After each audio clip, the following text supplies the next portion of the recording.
Hey guys, Mark again. I just got done showing you the stories of my art, or some of those key moments in the story of my art. So I wanted to do the same thing with regards to music.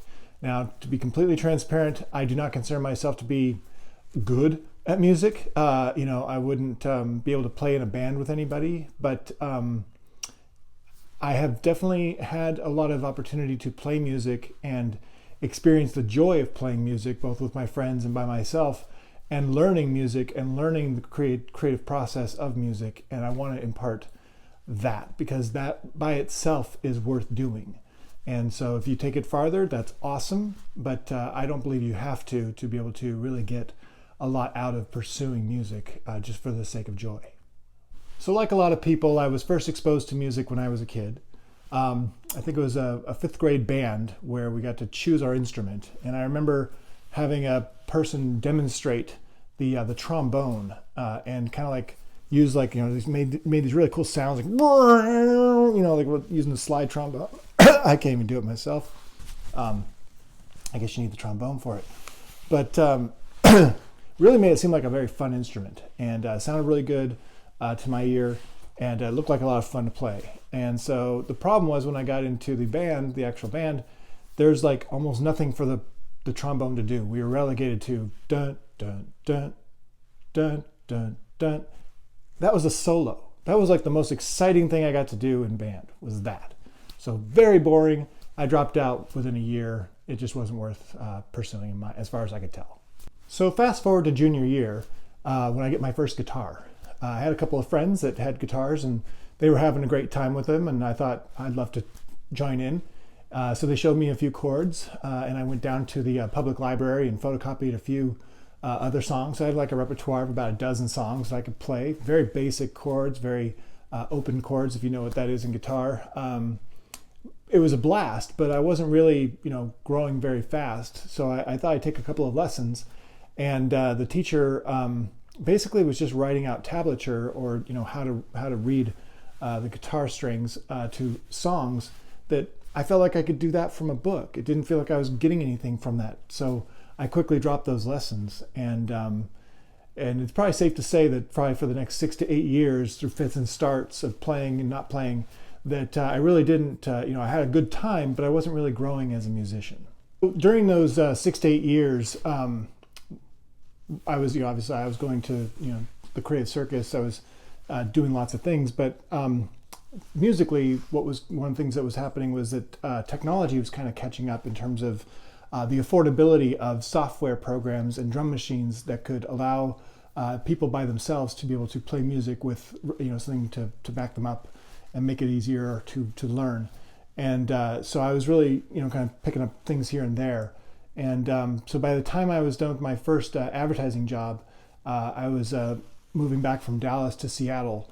And I was calling one of my best friends, and he was moving back as well. And I was like, I really want to pursue music. I really want to see where this can go, because I was starting to feel really good about what was happening there. And so he was all about it. And so when I got back, we got started. So when I got back to Seattle, my friend volunteered his boathouse for jam sessions. And so we invited everybody we knew that had a music instrument and wanted to play, and just have a good time. What was interesting to me was there was essentially like a core of us that wanted to do every single week, and then others would come and go. So sometimes we'd have saxophone players and trumpet players and flute players and bass players, and but we always had a drummer, a couple guitar players, different instruments. But it didn't seem to matter. We had 3 people that knew what they were doing musically, or had pursued music for continued as a career. So they knew what was going on. They understood music really well, but the rest of us didn't. We were just amateurs. We were just having a good time. But it didn't seem to matter. We made amazing music. For me, this was kind of amazing. That regardless of who was showing up, regardless of their skill level with their instrument, we were always able to find these opportunities and these moments of building into these amazing crescendos. And the sound would get so good, everybody could tell, because people started like getting extra excited, either screaming or clapping their hands if they had an open hand. It was just, you could just tell everybody was building into these amazing moments. And I was really curious about it. At one point, I ended up buying a recorder and was recording the sessions because I was having a blast and I wanted to hear it again. And it was pretty interesting to hear what was happening, and it was very educational for me, at least. Like I said, I was recording these sessions and I was editing the stuff that wasn't very good because it wasn't all amazing. But when the moments happened, there was definitely something that was happening. And a lot of it was really that everybody would kind of find their place inside of the music. Everybody would play a simple part, but as a whole, it sounded incredible. I was guiltier than probably anybody else of playing more than a simple part. For me, I was trying to hear what I was playing, so I just kind of like try something. If it didn't work, I'd just keep trying.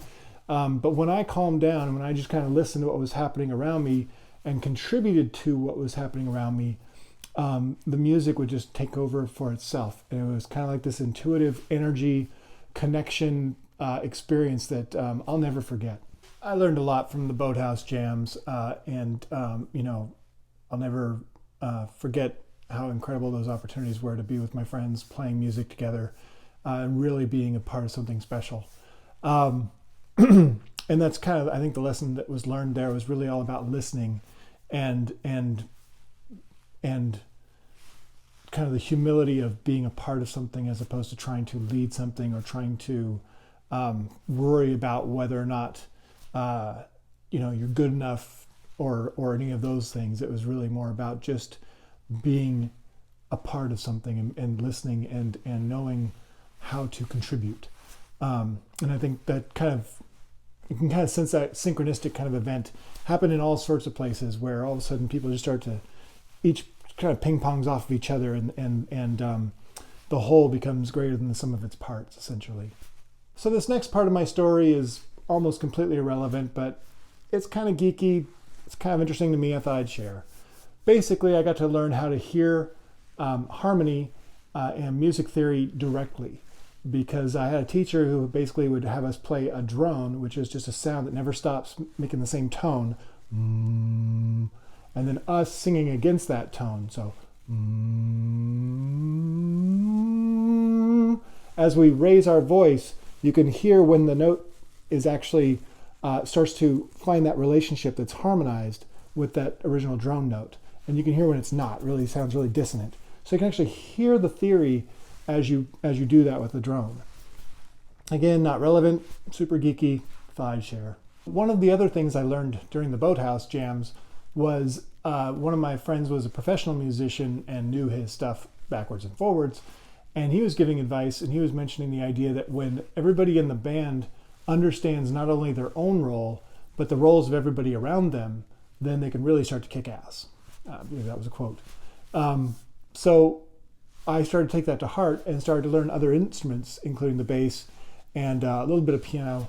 But I also started to take drumming lessons, and I decided to go right to the heart of it and learn African drumming.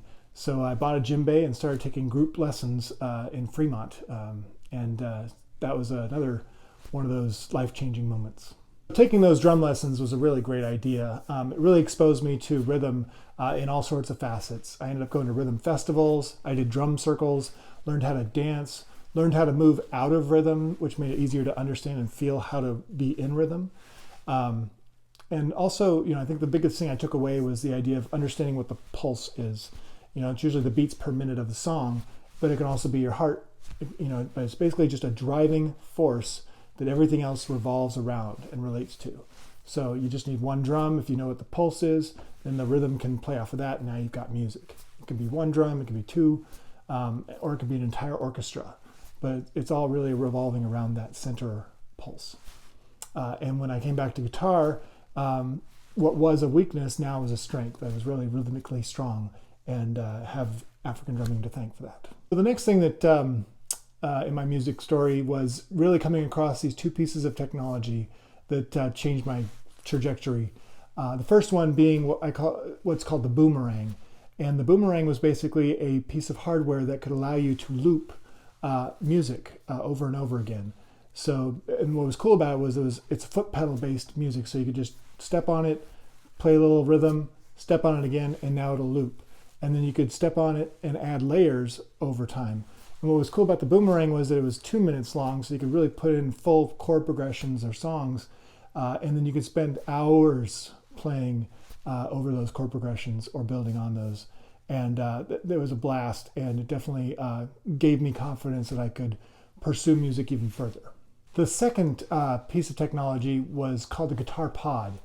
And what this did was, this is basically an amplifier simulator. So you could plug your guitar directly into it and then into a speaker or headphones and sound like you had a really great amplifier. And you could emulate all kinds of different amplifiers like Van Halen's or Jimi Hendrix or the Beatles. It could simulate any of those kinds of sounds. And I'm not sure how audiophiles would feel about it, but it sounded great to me. And that was the important thing. It really was the first time I felt like I had a voice that I liked to hear. And when I could hear myself play through those amplifiers, it inspired a whole new sound and motivation to play music. After hearing myself through those sounds, those amplifier sounds, with that looping tool, the boomerang, it definitely gave me the confidence that it might be worth going to the next level. And so again, kind of technology getting cheaper, I was able to buy software and hardware to create a 24-track recording studio. And so I built a little music studio in my basement. I called it Good Vibes Studios, and recorded about 25 songs, composed and recorded 25 songs, and as well as friends, and just had a blast. And so it was a great opportunity to learn and play music and create. And I'll always love that time. Now we're pretty much up to today.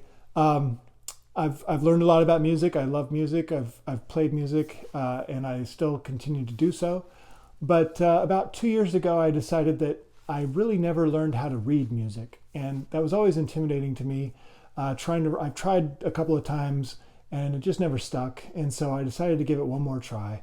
And I read a book about, I think it was called Micro Habits, and the idea of if you do just at least 5 minutes every single day, then that'd be more beneficial than like once a week or like an hour, like concentrated time periods. So I decided to give that the shot. And so I'm happy to say that today is day 778 days in a row of at least 5 minutes a day playing the piano and learning how to read music. And it's been so worthwhile. And that's where I'm at today. So I hope these stories of how I was a copywriter, how I've learned art, how I learned music can help create a background for where I'm coming from in trying to help share how to be creative with you. I've also taken additional things like acting and improvisation, built some stuff. I've applied the creative process amongst many things. I've seen, how the forms of expression all have kind of common things in mind, rhythm, texture, contrast, composition. These are all things that fall under all those different spaces.